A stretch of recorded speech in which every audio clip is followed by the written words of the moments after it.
Bon, dans cette vidéo, je vous propose la suite du HR série. C'est la partie 2. Et toujours c'est concernant le cours dédié aux premières années STE. Voilà, donc on a vu dans la première partie l'introduction concernant la définition du HR série. Et on a vu quelques applications du HR série. Maintenant, dans cette partie 2, on va essayer donc de voir les prérequis ou bien les outils nécessaires pour étudier donc le HR série. Voilà, qu'est-ce qu'on a dit à propos du HR série? On a dit que c'est un bloc qui se situe dans la fonction distribuée. Voilà, c'est un distributeur. Et qu'est-ce qu'il fait? Donc, il va distribuer de l'énergie. Donc, il y a une matière d'œuvre entrante, c'est de l'énergie électrique. Voilà, il va distribuer de l'énergie. Voilà, ici, c'est une énergie non distribuée. Et donc, à l'aide du HR série, donc, il joue le rôle de la distribution. Donc, tout d'abord, c'est un distributeur.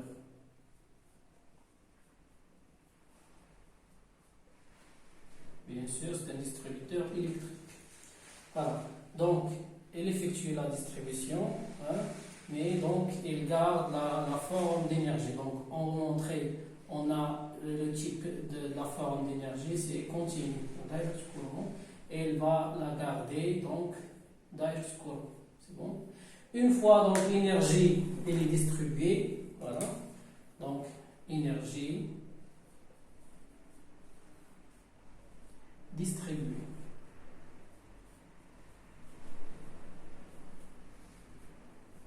Donc, cette énergie qui est distribuée à travers ce bloc-là, que l'on appelle HR. Donc, le HR est représenté donc sous forme d'un bloc. Alors, qu'est-ce qu'il fait? Donc, on a dit qu'il distribue l'énergie, donc c'est un distributeur, et en même temps, c'est un modulateur d'énergie. Et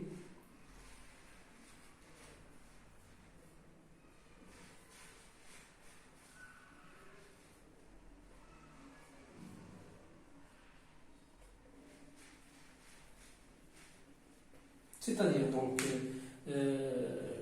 l'énergie, donc, il va la distribuer d'une façon que vous connaissez, donc, il va la distribuer de ce point-là vers l'autre point, c'est-à-dire de notre alimentation. Donc, ici, donc, c'est l'alimentation.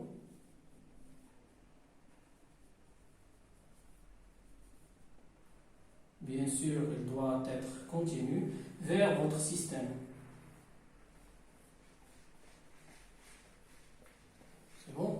Donc, notre alimentation, on a dit qu'il est continu. Donc, la distribution d'énergie, donc, c'est la distribution que vous connaissez, c'est de faire évacuer donc l'énergie de l'alimentation vers le système.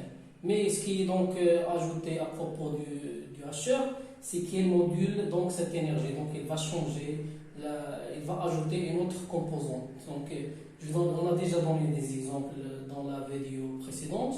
Donc, par exemple, l'alimentation, si par exemple on a une alimentation de 20 volts, donc cet HR-là, il va distribuer cette alimentation de 20 volts. Cette tension, elle est de type continu, plus, donc il est fixe. Continu, c'est fixe. C'est bon? C'est-à-dire la valeur de l'entrée ne change pas. Qu'est-ce qu'il va faire? Il va moduler cette énergie, donc il va la distribuer en même temps. Qu'est-ce qu'on va moduler? On va moduler cette tension de telle façon à avoir en sortie une tension dite moyenne qui peut avoir une marche, bien un intervalle. On peut commander donc cette tension de sortie de telle façon d'avoir une tension variant de 0 jusqu'à sa valeur maximale, qui est donc la valeur d'alimentation. C'est-à-dire qu'on peut atteindre toutes les valeurs qui sont situées entre la valeur minimale et sa valeur maximale. C'est bon, donc, et bien sûr, cela est dû à quoi? Cela est dû à un ordre qui provient d'une commande extérieure. C'est bon?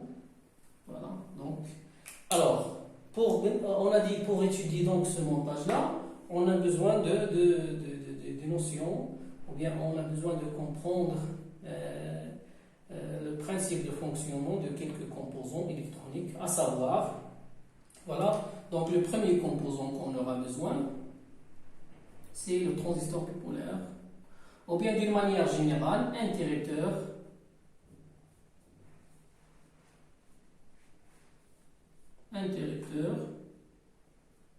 électronique.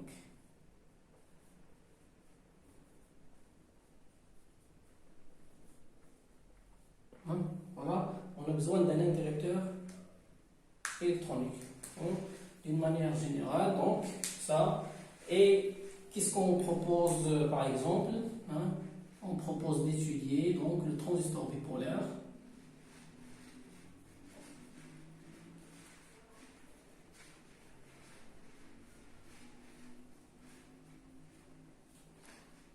Et la diode.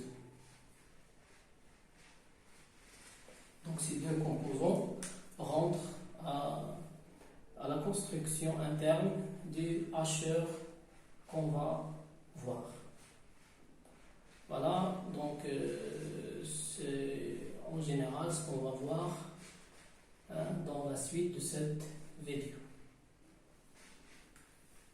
Et on passe à la partie suivante. Donc,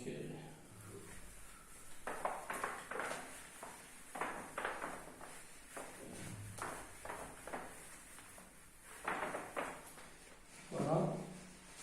Donc, je vais noter. Donc, deuxièmement, interrupteur.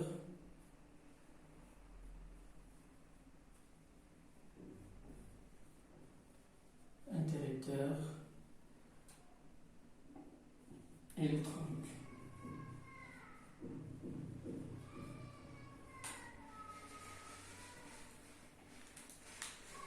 Donc on commence avec l'étude de la diode.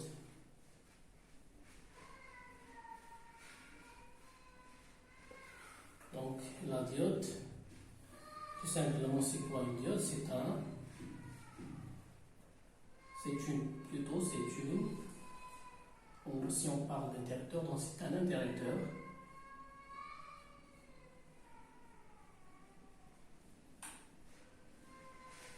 C'est un interrupteur électronique. Qu'est-ce qu'il fait? Un interrupteur. Donc, soit il est fermé ou bien il est ouvert. Donc, c'est un interrupteur électronique, dit donc commandé. Bien, non commandé. Donc, non commandé. C'est-à-dire, il recherche la commande extérieure. Voilà, il est non commandé. Non commandé. Interrupteur non commandé. C'est bon. On verra donc la définition de ce terme non commandé d'une manière détaillée dans le principe de fonctionnement de la diode. Alors, donc c'est un dipôle, donc c'est un interrupteur, donc automatiquement c'est un dipôle. Donc je vous donne le symbole, il est symbolisé par ce symbole-là. C'est bon. Il contient deux pattes, la diode donc, et la deux bornes. La borne au-dessous donc s'appelle la cathode.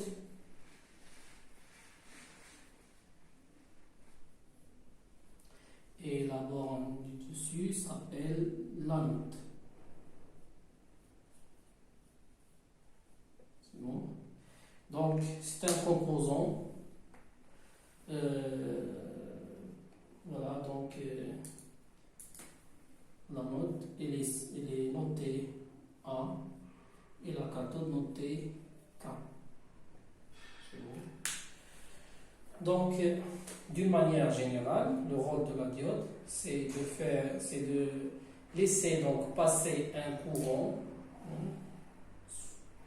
laisser passer le courant I, ou bien l'empêcher. Donc, soit il est considéré comme un circuit fermé, ou bien il est considéré comme un circuit ouvert. C'est-à-dire, soit on aura donc le passage du courant, soit on ne l'aura pas.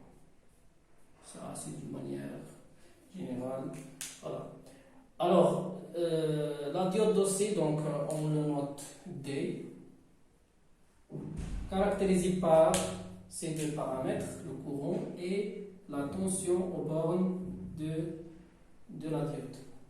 Donc, pour fléchir la tension, faites attention, toujours la flèche est du côté de la note et l'origine de la flèche du côté de la cathode. Donc, la tension, elle est notée, par exemple, UD.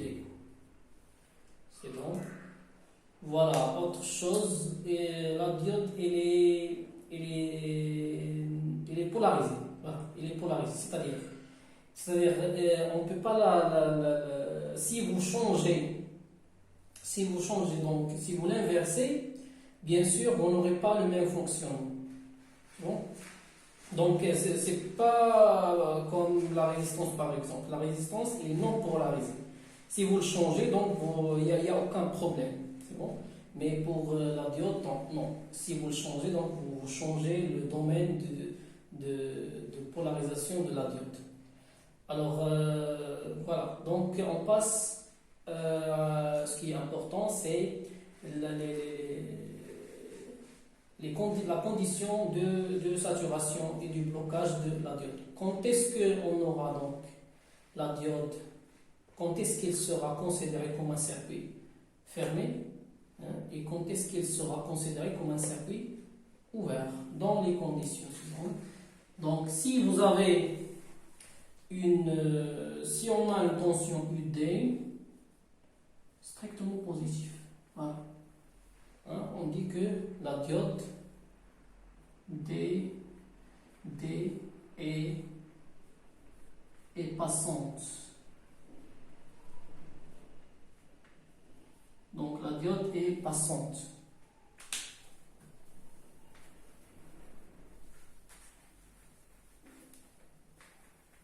Donc conclusion, si UD est supérieur à 0, on a D est passante.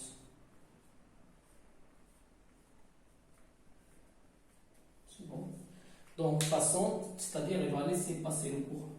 Il y a une remarque à faire. Donc ici on considère que D il est parfait. Par exemple, D est parfaite.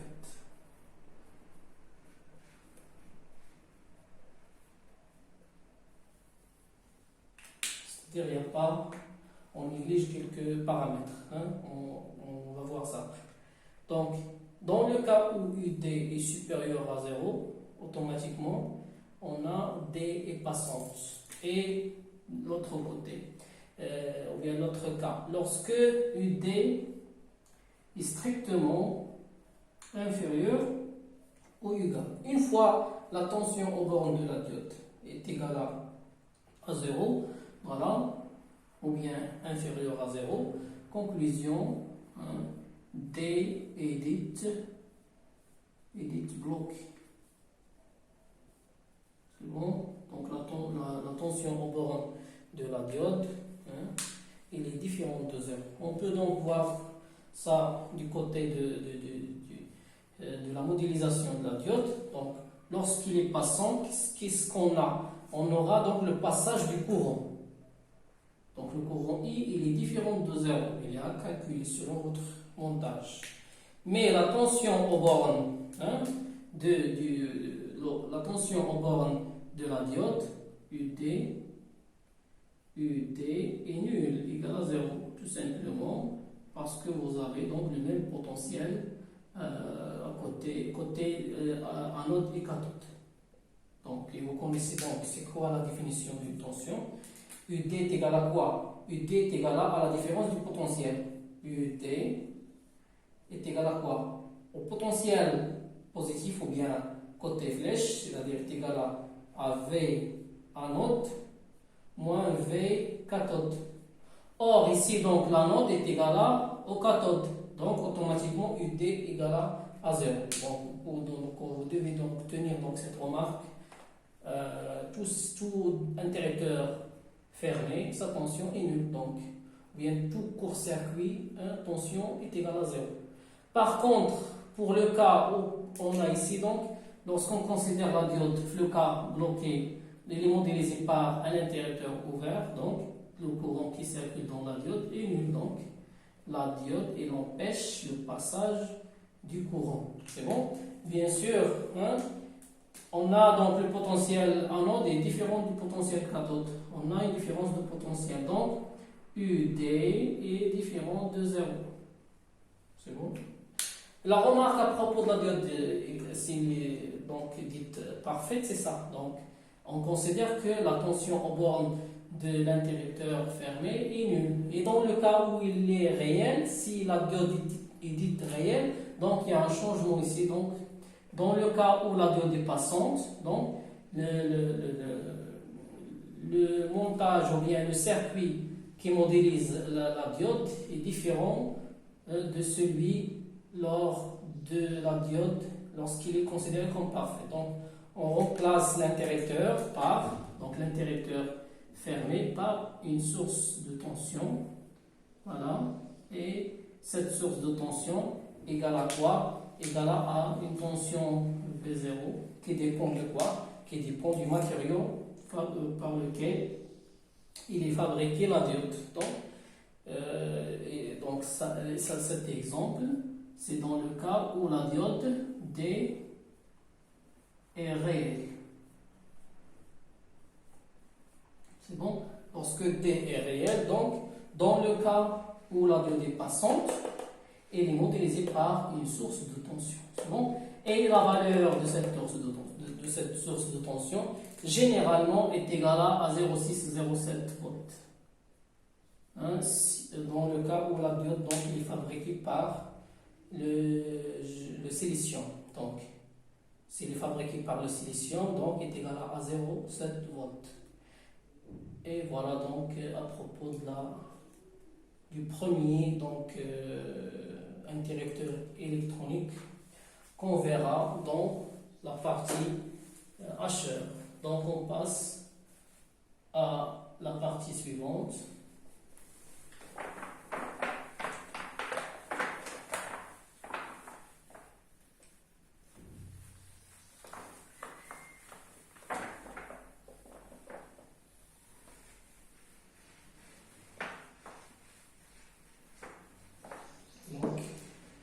Voilà, donc l'interrupteur électronique toujours, on est dans la partie interrupteur électronique et on va voir donc transistor bipolaire. Transistor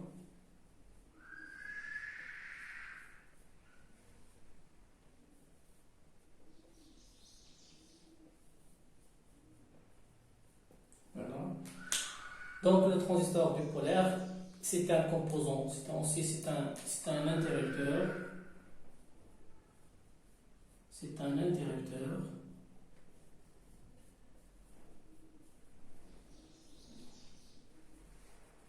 aussi c'est un interrupteur électronique.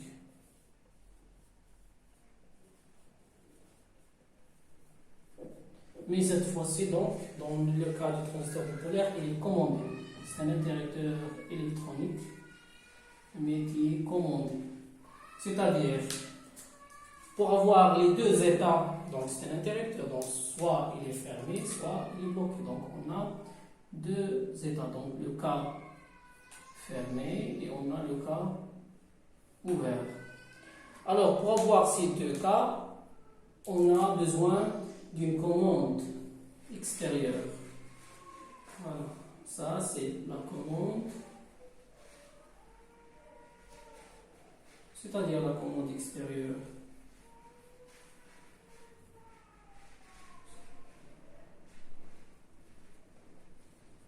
La commande extérieure, c'est-à-dire il y a un montage non étudié qui permet de délivrer un signal. Ce signal, donc, il va faire soit donc, bloquer ou bien saturer votre composant électronique. Donc, notre composant électronique qui est le transistor bipolaire, il est symbolisé par ce symbole suivant. Voilà. C'est un composant ayant 3 bornes. Donc, c'est le collecteur. Le collecteur. Et là, c'est l'émetteur.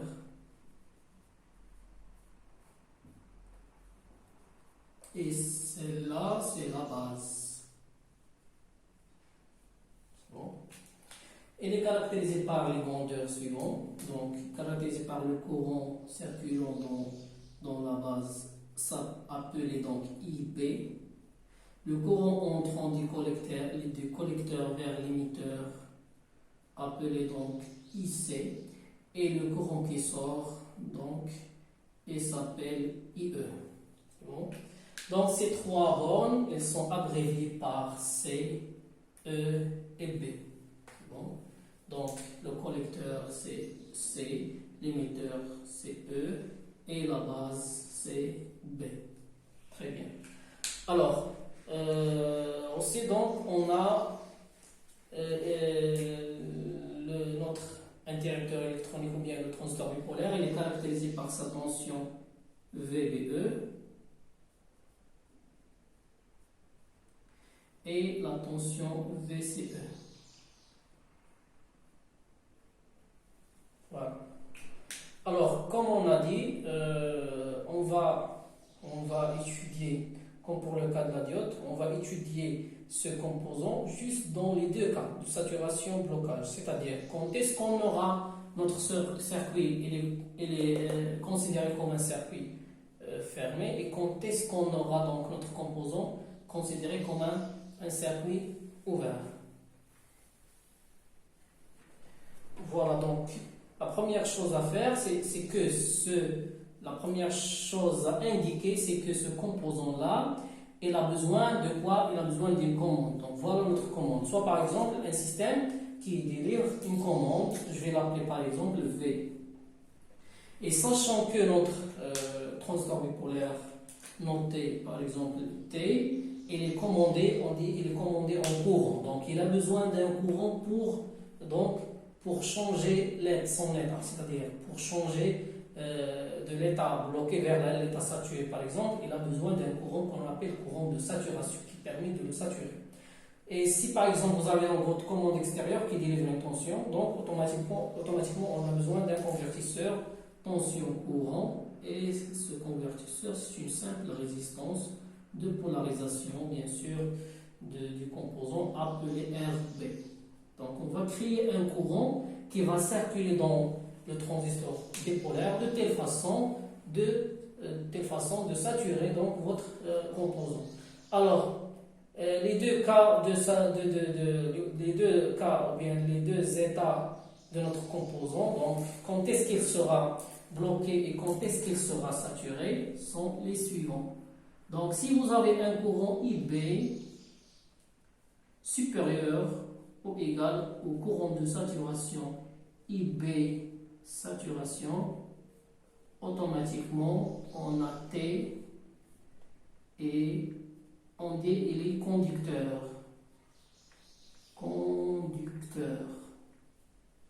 C'est quoi conducteur? C'est tout simplement c'est un circuit fermé. Conducteur. Il va laisser passer le courant du collecteur vers l'émetteur. C'est bon? Donc on représente donc voilà le collecteur, l'émetteur. Donc grâce à la commande, à votre commande qui est le courant IB, grâce à IB, saturation, donc grâce à IB, on arrive à avoir donc un courant I qui circule du collecteur vers l'émetteur. C'est bon? Donc le cas suivant, dans le cas où on a un courant IB inférieur ou égal à IB saturation, c'est pas ou égal, strictement inférieur à IB saturation. La plupart du montage, dans les applications, on utilise donc IB égale à 0 pour être sûr que IB est très inférieur à IB saturation. On ne donne pas, donc on coupe l'alimentation de la commande extérieure. Il n'y a pas de courant qui circule. Automatiquement, vous aurez donc le blocage du transistor. C'est bon? Mais dans la condition réelle, la condition générale, c'est qu'il faut, si vous donnez un courant strictement inférieur à IB saturation, automatiquement on a T, donc T est bloqué. Et c'est quoi bloqué? C'est un interrupteur ouvert. C'est un interrupteur ouvert, donc il n'y a pas assez de courant pour faire, il n'y a pas assez de courant côté IB, il n'y a pas assez de courant côté IB, c'est bon, pour faire circuler un courant IC du collecteur vers l'émetteur, donc il n'y a pas de courant. Donc donc le transistor bipolaire ne permet pas de ramener donc le côté émetteur vers le côté collecteur. Il n'y a pas une association entre eux. C'est bon? Donc il est dit, donc c'est un circuit ouvert. Reste une remarque à faire, c'est quoi le courant IB-SAT? IB-saturation. Ou bien, comment on connaît donc le courant IB-saturation? Tout simplement, le courant IB-saturation, il est donné par le constructeur du composant. Donc nous trouvons donc IB saturation. Tout simplement, si vous voulez donc connaître le courant qui permet de saturer votre conducteur, transistor, il faut bien donc connaître le courant IB de saturation. Prenons un exemple. Si donc votre constructeur, il vous donne un courant de saturation, par exemple, égal à disons, à 60 microampères. Un courant de 60 microampères. Donc, pour saturer votre transistor bipolaire, il faut un courant IB. Il vous faut un courant IB supérieur ou égal à 60 microampères. C'est bon? Donc, on doit délivrer un courant supérieur à 60 microampères. Par exemple, mais comment on va le réaliser? Tout simplement, il faut bien choisir donc les paramètres. Déjà, là, on est dans le cas de saturation, c'est-à-dire ici vous avez donc VBE saturation. Mais vous pouvez donc poser la question, mais comment on va trouver donc VB saturation? VB saturation aussi donc il est donné par le constructeur. Donc VB saturation, je vous donne un exemple. Par exemple, VB saturation est égal à, prenons l'exemple de 0, par exemple 2 volts. C'est bon? Ça aussi donc il est donné par le constructeur. Alors reste à déterminer donc les paramètres de votre montage. C'est quoi le paramètre de notre montage? V, donc, il est donné par votre cahier de charge. Prenons une tension qui est donc qui permet de saturer. Donc, on est dans le cas de saturation. On veut chercher donc le courant qui permet de saturer donc le transistor bipolaire. Donc, on a dit le courant de saturation, il est donné par le constructeur qui est 60 microampères.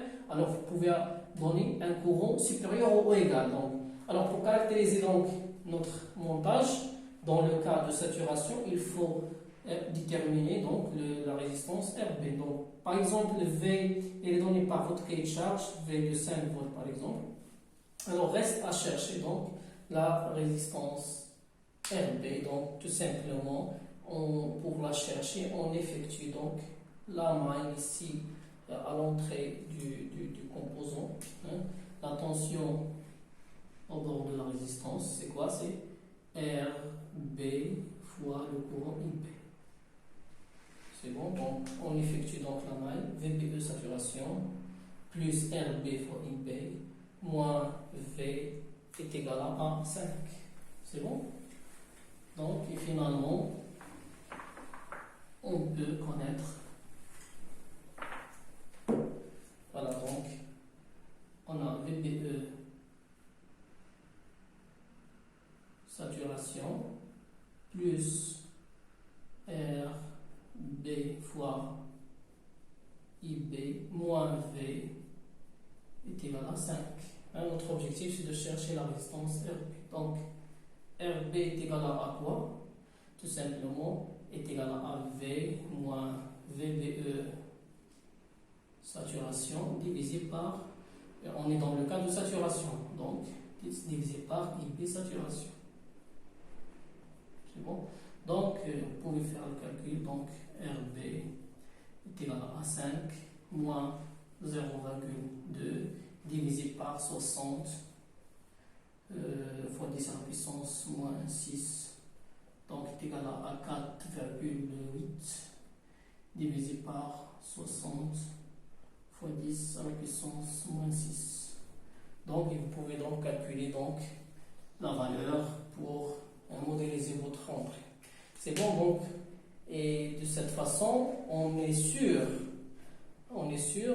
d'avoir une désaturation lorsqu'on attaque notre montage avec 5 volts et lorsqu'on utilise une résistance de cette valeur-là. Donc, on est sûr que le courant IB est égal à IB saturation. Et vous pouvez jouer sur la résistance. Vous pouvez prendre une résistance de telle façon à augmenter le courant IB pour être sûr que IB est supérieur à IB saturation pour avoir le cas de conduction, c'est-à-dire le transistor bipolaire. Donc, il est considéré ou bien modélisé par un circuit fermé.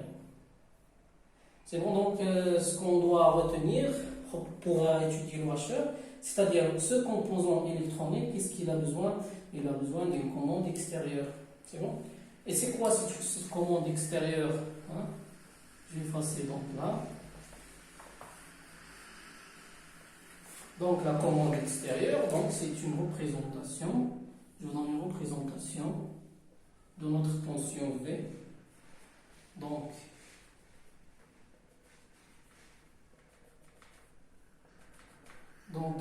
la commande extérieure, il nous permet de délivrer donc l'état de saturation du composant électronique et du blocage. C'est bon. Soit par exemple, voilà, de là à là, c'est notre période T. Et de là à là, c'est l'instant où on peut l'appeler donc T on. Et là, on peut l'appeler T off. Donc pendant T on, on a donc notre transistor bipolaire T, c'est un circuit fermé. C'est bon? Et pendant T off, c'est un circuit ouvert. Tout simplement parce que pendant T on donne par exemple une valeur V qui est égale à 5 volts, ce qui permet de saturer donc le transistor bipolaire. Et pendant T off, on donne une valeur de 0 volts. 0 volts, c'est-à-dire qu'il n'y a pas de courant qui circule. Donc il y a le courant IB est égal à 0. Donc 0 inférieur à IB saturation. Automatiquement, on aura donc le transistor bipolaire ou bien l'interrupteur électronique, il est bloqué. C'est bon? Donc ça sera notre montage extérieur lorsqu'on parle Usher. Lorsqu'on dit commande extérieure, donc c'est un horloge, c'est un système qui permet de délivrer donc cet exemple-là.